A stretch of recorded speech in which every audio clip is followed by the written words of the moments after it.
तुम ये ना सोचो कि इस देश को आजादी यूं ही मिली है। हर कली इस बाग की कुछ खून पीकर ही खिली है। मर गए, मिट गए, दीवारों में गड़े पड़े हैं। आखिर शहीदों की चिताओं पर ही तो ये आजादी के महल खड़े हैं। शहीदों की चिताओं पर ही तो ये आजादी के महल खड़े हैं।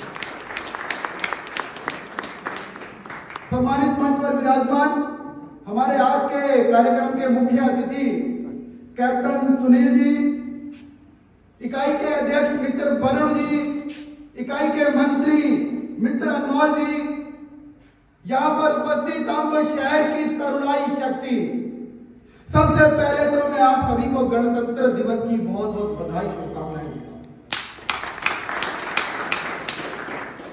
मित्रों, आज यहाँ पर बैठकर हमारे को महसूस करने की आवश्यकता है इस ठंडे बुर्ज की ठंडी हवाओं को, जहां पर माता गुजरी के साथ वो अजीत सिंह और फतेह सिंह की उन परिस्थितियों को महसूस करने की आवश्यकता है। मुझे लगता है कि दुनिया के इतिहास में वो पहली एकमात्र ऐसी घटना होगी जहां पर इस देश और धर्म के लिए 7 और 9 वर्ष के उन बालकों ने वो ठंडी बुर्ज की हवाएं भी उनको डिगा नहीं पाई, वो मुगले सल्तनत भी उनको डरा नहीं पाई। हंसते हंसते दीवार के अंदर चिल गए। मैं उन सभी को आज यहाँ से नमन करता हूँ। मित्रों, मैं अभिनंदन करता हूँ। अभी कुछ दिन पहले केंद्र सरकार द्वारा ऐसे वीर बालकों की याद में जो वीर बालक दिवस की घोषणा की गई, निश्चित रूप से यह सम्मान उनको बहुत पहले मिल जाना चाहिए था, लेकिन फिर भी आजादी के इस अमृत महोत्सव के पावन वर्ष पर वीर बाल दिवस के रूप में उन बालकों को जो सम्मान केंद्र सरकार द्वारा दिया गया, मैं उस वीर बाल दिवस की घोषणा का अभिनंदन करता हूं। मैं आज यहां से याद करना चाहूंगा जनरल बिपिन रावत को। मित्रों, आज भी उस जनरल की आवाजें हमारे कानों के अंदर गूंजती है, जो कहता है कि पहली गोली हम नहीं चलाते, लेकिन उसके बाद हम कितनी गोली चलाएंगे वो हम गिनते नहीं है। वो जनरल बिपिन रावत को याद करने की जरूरत है, जो ऑन ड्यूटी देश के लिए शहीद हो गया।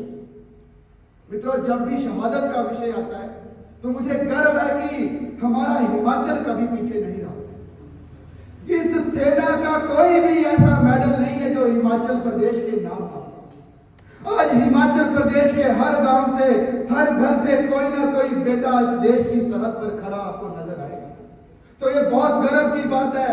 मैं यहाँ से आज याद करना चाहूंगा कैप्टन अमोल कालिया को, मैं यहाँ से याद करना चाहूंगा विक्रम बत्रा जी को, मैं उन सभी शहीदों को याद करना चाहूंगा जो इस देश के लिए जिए और इस देश के लिए यदि कुर्बानी देने का समय आया तो पीछे नहीं हटे।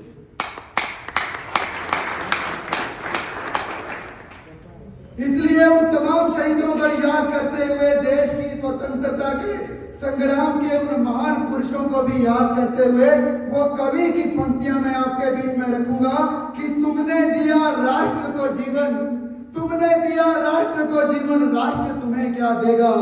आंच तेज करने को अपनी नाम तुम्हारा लेगा, आंच तेज करने को अपनी नाम तुम्हारा लेगा।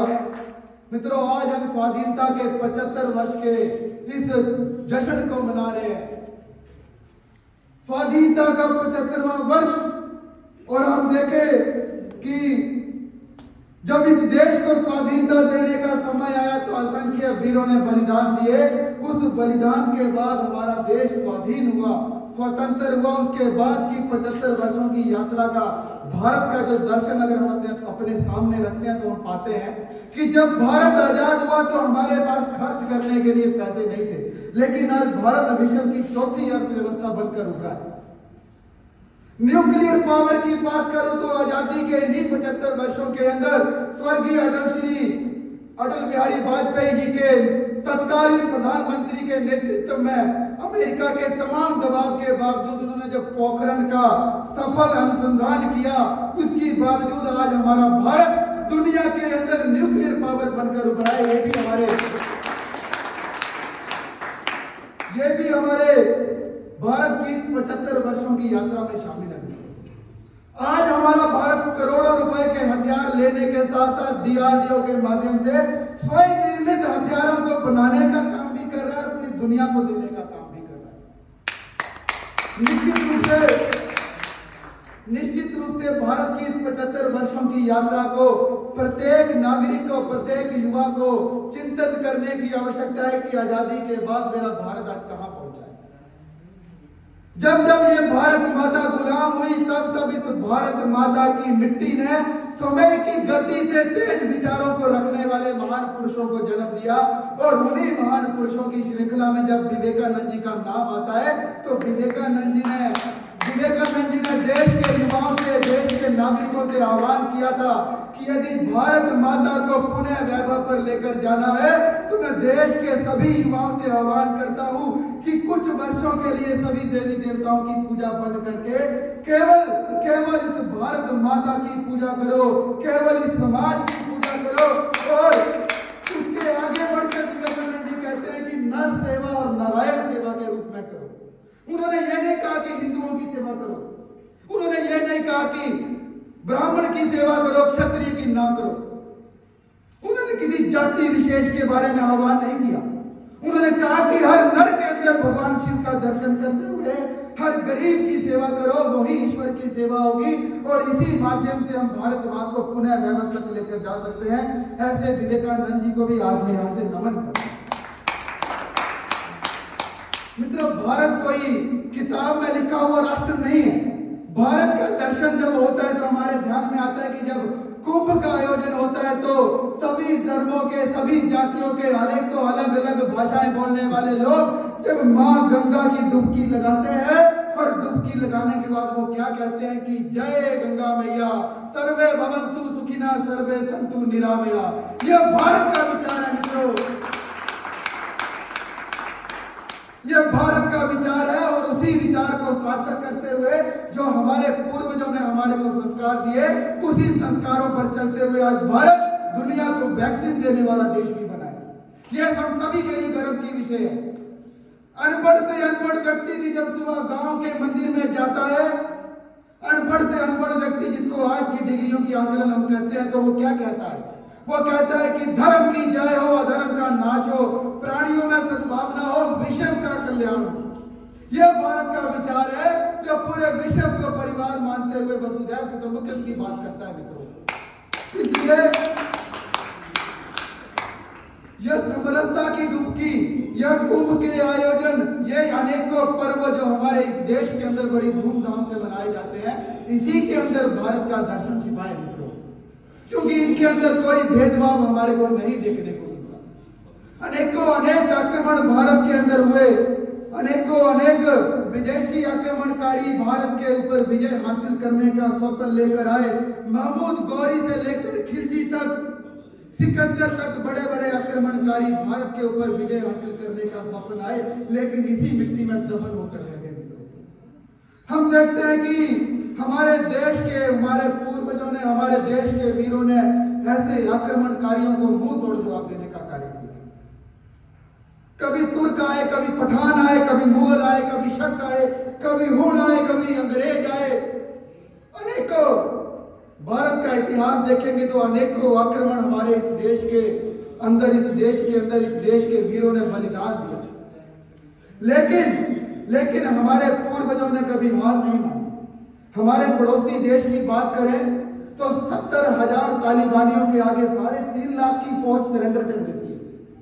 अफगानिस्तान की परिस्थितियां हम देखते हैं कि जिस तरह वह तालिबान के रूप में जो आतंकवाद का नाच हो रहा है, भारत के अंदर तो ऐसे कई किस्से सामने आए जहां 21 सिखों के आगे 10,000 अफगानी भी थे।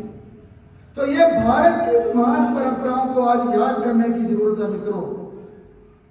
लेकिन क्या कभी हम सभी ने सोचा कि मेरे पूर्वज उस परिस्थितियों में कैसे थे, मेरे युवा कैसे थे, जिन्होंने राष्ट्र की चिट्ठी को मरने नहीं दिया, सर कटा दिए पर राष्ट्र को झुकने नहीं दिया। उन्होंने जो हमारे देश की परंपराएं, जिस देश की परंपराओं को आज भी हम बड़े धूमधाम से मनाते हैं, उन परंपराओं को उन आक्रमणकारियों से बचा कर रखा। उन्होंने संकल्प लिया था कि जब हमारा भारत पुनः आजाद होगा, जब हमारा भारत पुनः स्वाधीन होगा, तो उन परंपराओं को पुनः जागृत करेंगे। और आज इस रैली के माध्यम से हम देख रहे हैं कि पूरे देश भर के अंदर पूरे देश भर के अंदर विद्यार्थी परिषद ने अनेक हजारों स्थानों पर ऐसी तिरंगा यात्राओं को आयोजन कर रही है। तो मुझे लग रहा है कि निश्चित रूप से मेरा भारत आज बदल रहा है।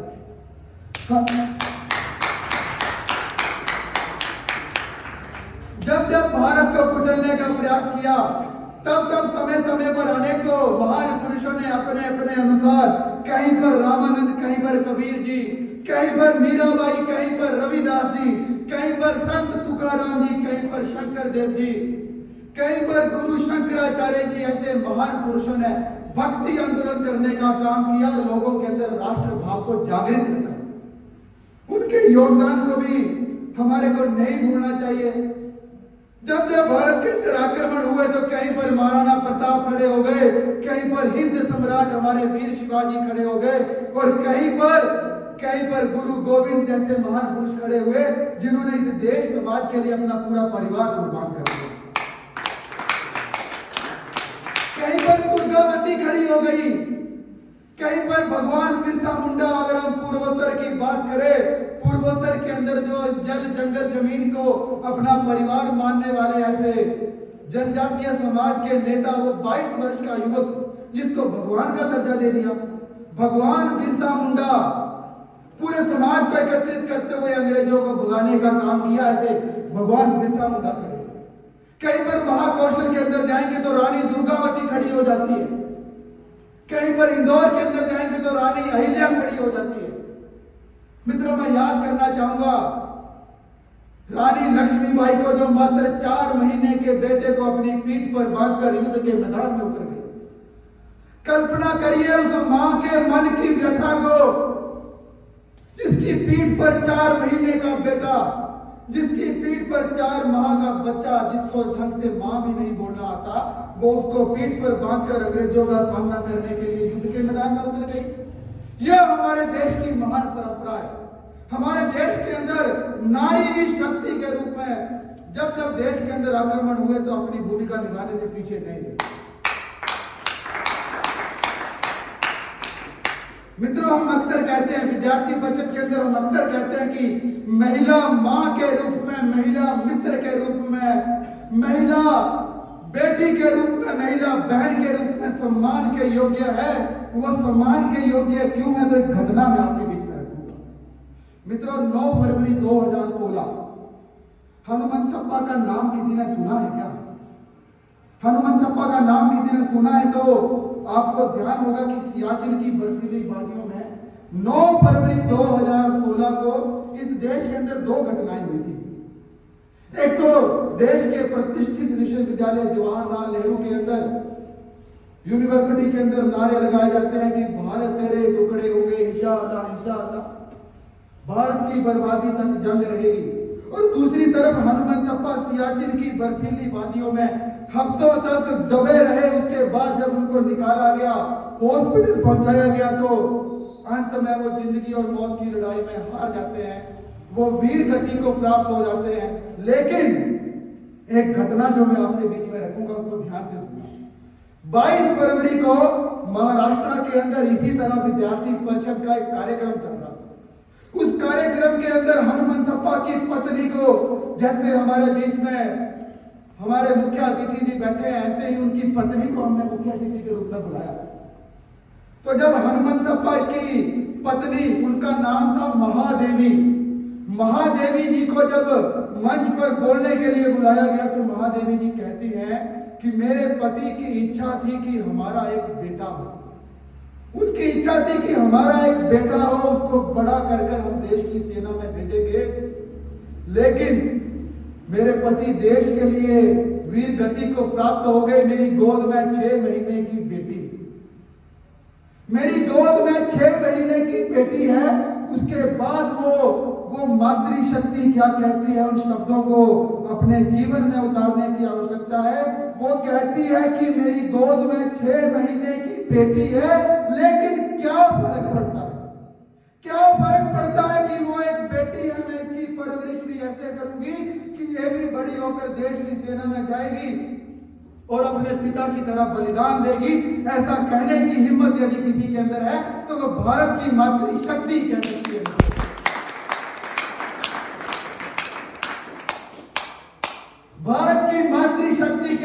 वो सहनशीलता, वो साहस है, वो दुनिया में किसी के अंदर नहीं है। इसलिए हम कहते हैं कि महिला चाहे माँ के रूप में, चाहे बहन के रूप में, चाहे मित्र के रूप में, चाहे बेटी के रूप में, चाहे पत्नी के रूप में, वो सम्मान के योग्य है कि जो बलिदान जब जब इस देश के अंदर आक्रमण हुए तो इसी देश की माताओं ने अपने कोख को सूना करके इस देश को आजाद करवाने के लिए अपने बेटों को कुर्बान कर दिया। ये हिम्मत कोई नहीं कर सकता, ये देश की माताओं ने किया। इसलिए उस माताओं का सम्मान होना चाहिए मित्रों। लेकिन हमारे देश के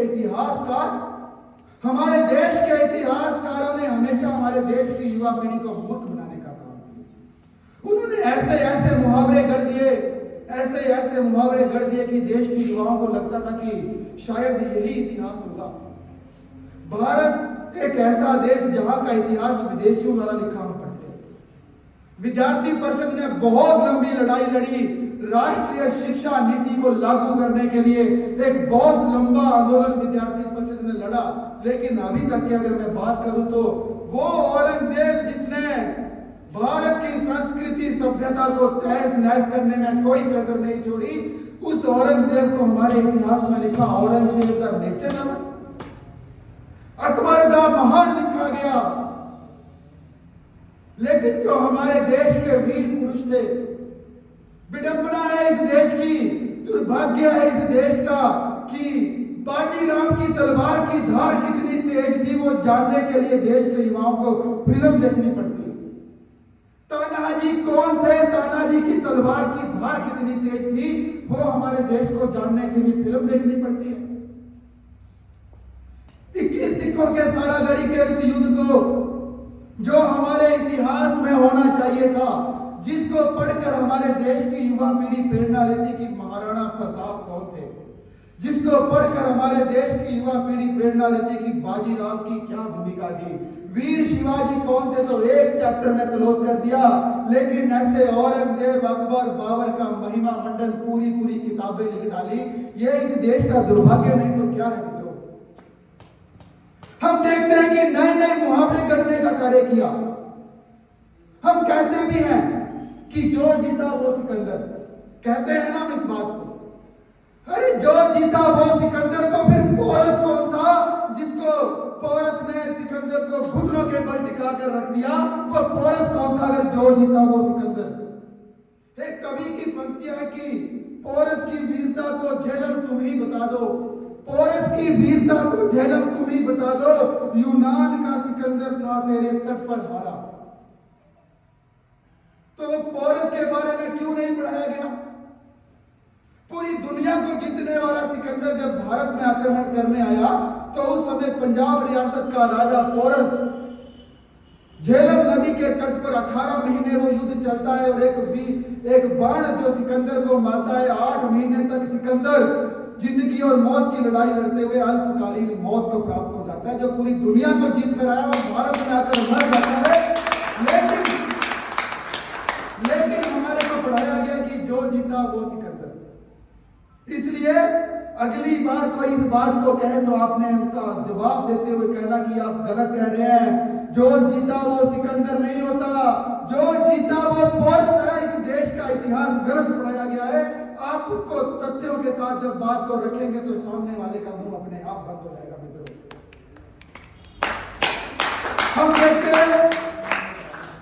हम देखते हैं कि इस देश के महान पुरुषों की अगर हम बात करें, जिनके बारे में जानना हमारा प्रेरणा का एक स्रोत बनना था, जनरल जोरावर सिंह। जनरल जोरावर सिंह कोई बहुत दूर के व्यक्ति नहीं थे। नादौन के अंदर उनकी प्रतिमा लगी है और कहते हैं कि जो शाहजलाई बरठी का इलाका है वहां पर वो पैदा हुए। जनरल जोरावर सिंह की बदौलत आज जो लद्दाख भारत का हिस्सा है वो मित्रों, वो सेनापति राजा रणजीत सिंह जी का, उसकी बदौलत, उसकी वीरता की वजह से आज लद्दाख भारत का हिस्सा है। और उसकी वीरता को जानने का अधिकार हमारी युवा पीढ़ी को होना चाहिए था कि नहीं होना चाहिए? होना चाहिए था कि नहीं होना चाहिए? जोर से कहो कि जनरल जोरावर सिंह का इतिहास जानने का अधिकार होना चाहिए था कि नहीं होना चाहिए? लेकिन इतिहासकारों ने क्या कहा कि वो मामूली सैनिक था, उसको हमारे पाठ्यक्रमों से हटा दिया। ये दुर्भाग्य है इस देश का। ये दुर्भाग्य है कि जिन्होंने इस देश को लूटा, चाहे वो बाबरी मस्जिद को बनाने वाला वो आक्रमणकारी बाबर हो, औरंगजेब हो, ऐसे लुटेरों को, महमूद गजनवी को, लुटेरों को हमारे देश की युवा पीढ़ी को तो रट रटाकर पढ़ा दिया गया, लेकिन इस देश की मिट्टी के जो महान पुरुष थे उनका इतिहास गायब कर दिया। इसलिए आजादी के 75 वर्ष के उपलक्ष्य पर मित्रों, गुलामी केवल वो नहीं थी जो अंग्रेजों ने भारत के ऊपर आक्रमण किया। आज अगर आप आजादी के 75 वर्ष को मना रहे हैं तो आपको भारत के उन हजारों वर्षों के जो गुलामी का कालखंड रहा उसको भी स्मरण करना चाहिए। हम आजाद किस तरह हुए ये अच्छी बात है, लेकिन उससे ज्यादा चिंतन यह भी करना चाहिए कि हम गुलाम क्यों हुए। यह प्रश्न चिन्ह आपके मन में खड़ा होना चाहिए। हमारे देश के युवाओं के अंदर जो भावना जागृत करने का प्रयास विद्यार्थी परिषद कर रही है, मैं बधाई देता हूं आप सभी को कि आपने इस तिरंगा यात्रा में शामिल होकर एक साहस देश के लिए जताया, जहां कई लोग दर्शक बनकर हंस भी रहे थे, लेकिन इस वीरता का प्रमाण कि देश के शहीदों के सम्मान में आप सड़कों पर उतरे, ये बहुत बड़ी बात है। उसके लिए मैं आप सभी को बधाई देता हूं। हमारे को याद करना चाहिए, हमारे को याद करना चाहिए जो कुरीतियां हमारे समाज के अंदर आई। आज जो अफगानिस्तान के हाल हम देख रहे हैं कि छोटी छोटी बच्चियों को किस तरह उन वहशी दरिंदों से बचाकर रखा जा रहा है। मित्रों, कहीं ना कहीं ऐसे आक्रमणकारी भारत के अंदर आए थे, तब उस आक्रमणियों के डर की वजह से बाल विवाह की प्रथा भारत के अंदर शुरू हुई होगी। ये सती प्रथा की भारत के अंदर कुप्रथा की बात होती है तो हम इतिहास पढ़ते हैं। महाराजा दशरथ का जब स्वर्ग प्राप्त होता है तो तीनों रानियों को क्या सती किया जाता था? नहीं। हमने रामायण पढ़ा, कुंती क्या उसको सती प्रथा का उस समय कोई ऐसा जिक्र आता है? लेकिन ये कुप्रथाएं जो भारत के अंदर आई वे निश्चित रूप से ऐसे विदेशी आक्रमणकारियों की वजह से भारत के अंदर ये कुप्रथाएं आई, वो चिंतन करने की आवश्यकता है। भारत के युवाओं के अंदर कई प्रकार की भ्रमित बातें भरने का काम भी किया जाता है। एक पंक्तियों में पढ़ रहा था, उसमें कहते हैं कि उठो द्रौपदी शस्त्र उठा लो, उठो द्रौपदी शस्त्र उठा लो, अब कृष्ण ना आएंगे। सुनने में तो बड़ा अच्छा लगा कि उठो द्रौपदी शस्त्र उठा लो, अब कृष्ण ना आएंगे। आपको द्रौपदी तो नजर आ गई, पर वो बुर्के के अंदर बैठी महिला आपको नजर नहीं आएगी। उस महिला को भी आप ये कह सके कि उठो और अब मौलवी नहीं आएंगे, आप इस पर्दा प्रथा को दूर भगा दो। क्योंकि एक धर्म को चिन्हित कर आप युवाओं को भ्रमित करने का प्रयास करते हैं। इन सवालों को आज खड़ा करने की आवश्यकता है मित्रों। ये प्रश्न कोई और खड़ा नहीं करेगा, ये हमारे देश के युवा इस प्रश्न को खड़ा करेंगे। हमारे को आजादी के 75 वर्षों में बाबा साहब को याद करने की आवश्यकता है। क्या आपको पता है कि 1927 20 मार्च को एक जल के अधिकार का आंदोलन बाबा साहब भीमराव अंबेडकर जी ने लड़ा था। उस आंदोलन का मांग थी कि एक तालाब से सभी को पानी भरने की अनुमति दी जाए, लेकिन तत्कालीन ब्रिटिश सरकार ने भारत को जाति के आधार पर विभाजित करने के लिए 10 साल तक उस आंदोलन को लटका कर रखा। वो षड्यंत्र भारत के अंदर हुआ। ऐसे बाबा साहब के आंदोलन को भी याद करने की आवश्यकता है। हमारे को यह भी याद करने की आवश्यकता है कि आज जो मत का अधिकार हम इस्तेमाल करते हैं कि प्रत्येक व्यक्ति को वोट का अधिकार, लेकिन जब संविधान बन रहा था तो सबसे पहले प्रश्न खड़ा हुआ कि क्या हर व्यक्ति को वोट का अधिकार मिलना चाहिए? तो कुछ ने कहा कि नहीं, सब व्यक्तियों को वोट का अधिकार नहीं होना चाहिए। कुछ जो पावरफुल लोग हैं वही वोट दे, बाकियों को अधिकार नहीं होना चाहिए। अमेरिका जैसा देश जिसको हम कहते हैं कि विश्व का सबसे पुराना लोकतंत्र, 200 वर्ष लग गए उसको तय करने में कि महिलाओं को वोट का अधिकार देना चाहिए कि नहीं देना चाहिए। लेकिन बाबा साहब ने एक पल में कह दिया कि एक वोट का मतलब है एक आत्मा की आवाज। एक वोट का मतलब है एक आत्मा की आवाज, फिर चाहे वो देश का राष्ट्रपति हो, फिर चाहे वो दिहाड़ी मजदूरी करने वाला किसान मजदूर हो, उसको एक व्यक्ति को एक वोट का अधिकार मिलना चाहिए। उस एक व्यक्ति के अंदर भी एक आत्मा है, उस आत्मा की भी एक आवाज है, उस आत्मा की आवाज को भी मौका मिलना चाहिए। ये चिंतन भारत का था, जिस चिंतन को सार्थक करने के लिए बाबा साहब भीमराव अम्बेडकर जी ने लड़ाई लड़ी। क्योंकि अनेकों प्रश्न खड़े हुए कि जो समाज के प्रतिष्ठित लोग हैं उनको एक व्यक्ति को 10 वोट का अधिकार दे दो, राष्ट्रपति को 50 वोट का अधिकार दे दो। उस चर्चा को समाप्त करते हुए जो समाधान बाबा साहब ने दिया, आज हमारे को उसको भी स्मरण करने की आवश्यकता है। तो इन सभी बातों को याद करते हुए, उन शहीदों की शहादत को याद करते हुए, जो कुप्रथाओं को मैंने जिक्र किया, उन्हीं कुप्रथाओं में मैं याद करना चाहूंगा उन बेटियों को भी जो शायद बड़ी होकर मीराबाई चानू की तरह, पीवी सिंधु की तरह मेडल लाकर इस देश का नाम चमका सकती थी, लेकिन इस समाज की कुप्रथा की वजह से जिनको कोख के अंदर ही मार दिया गया, ऐसी बेटियों को भी याद करने की आवश्यकता है। मैं याद करना चाहूंगा सरका घाट के बलपनों की उस बेटी को, जिसके बारे में कहते थे कि वो बचपन से ही बहुत पढ़ाई लिखाई में तेज थी। वो हमेशा अपनी क्लास में अव्वल आती थी, लेकिन शादी के 1 महीने बाद ही दहेज रूपी भेड़ियों ने उसको इस कदर परेशान किया कि 1 महीने बाद वो आत्महत्या करने को मजबूर हो गई। ऐसी बलपनों की उस बेटी को भी याद। लेकिन आज जो नेशनल फैमिली हेल्थ सर्वे की रिपोर्ट भारत के अंदर आई, तो उससे एक शुभ संकेत भी आया कि 1000 पुरुषों के ऊपर आज 1022 महिलाएं हैं। तो निश्चित रूप से एक शुभ संकेत भी है कि मेरा भारत बदल रहा है, और इस बदलते भारत के पीछे इस देश की जागरूक युवा शक्ति है। उस युवा शक्ति को मैं बधाई देता हूँ, पर साथ में मैं यह आह्वान भी करता हूँ कि जहां पर भी गलत दिखाई दे, उस गलत को देखकर आंखें बंद मत करना, उस गलत को देखकर आंखें बंद मत करना, चट्टान की तरह खड़े हो जाना। फिर ये मत सोचना कि मैं अकेला हूं, कि मेरे पीछे कोई काफिला। सच के लिए लड़ने की हिम्मत जिस दिन आपके अंदर आ गई, उस दिन आप वैसा युवा बन पाओगे जिस युवा की कल्पना स्वामी विवेकानंद जी ने की थी।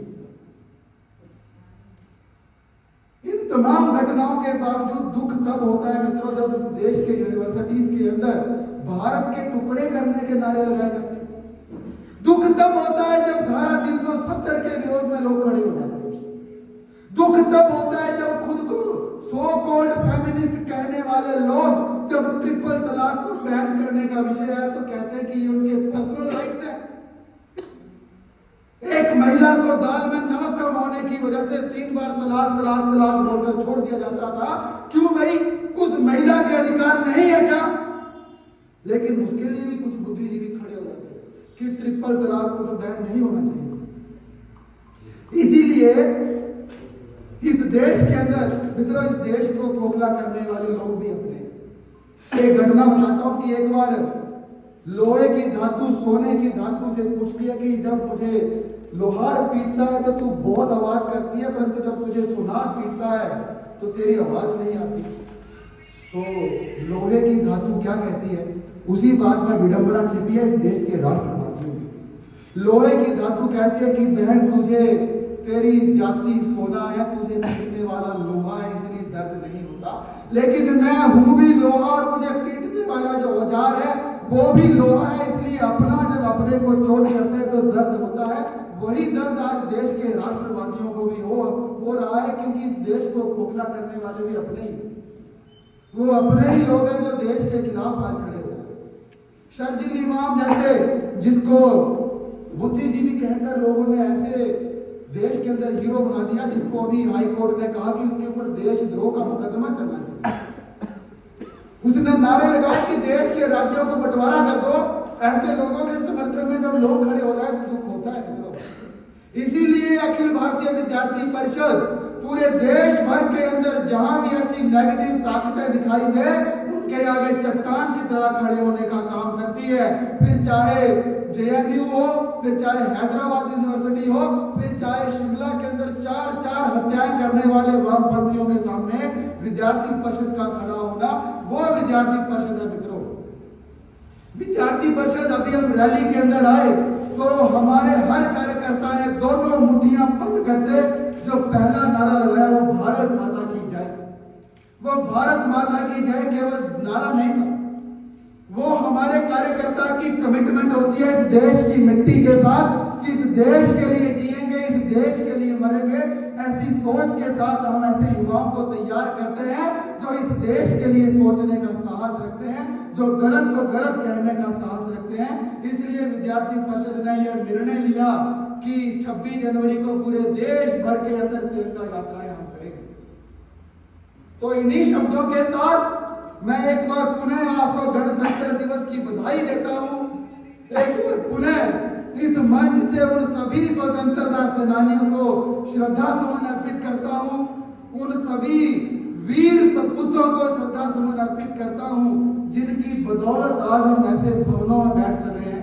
नहीं तो ऐसे भवनों के बाहर लिखा होता था Indians and dogs are not allowed.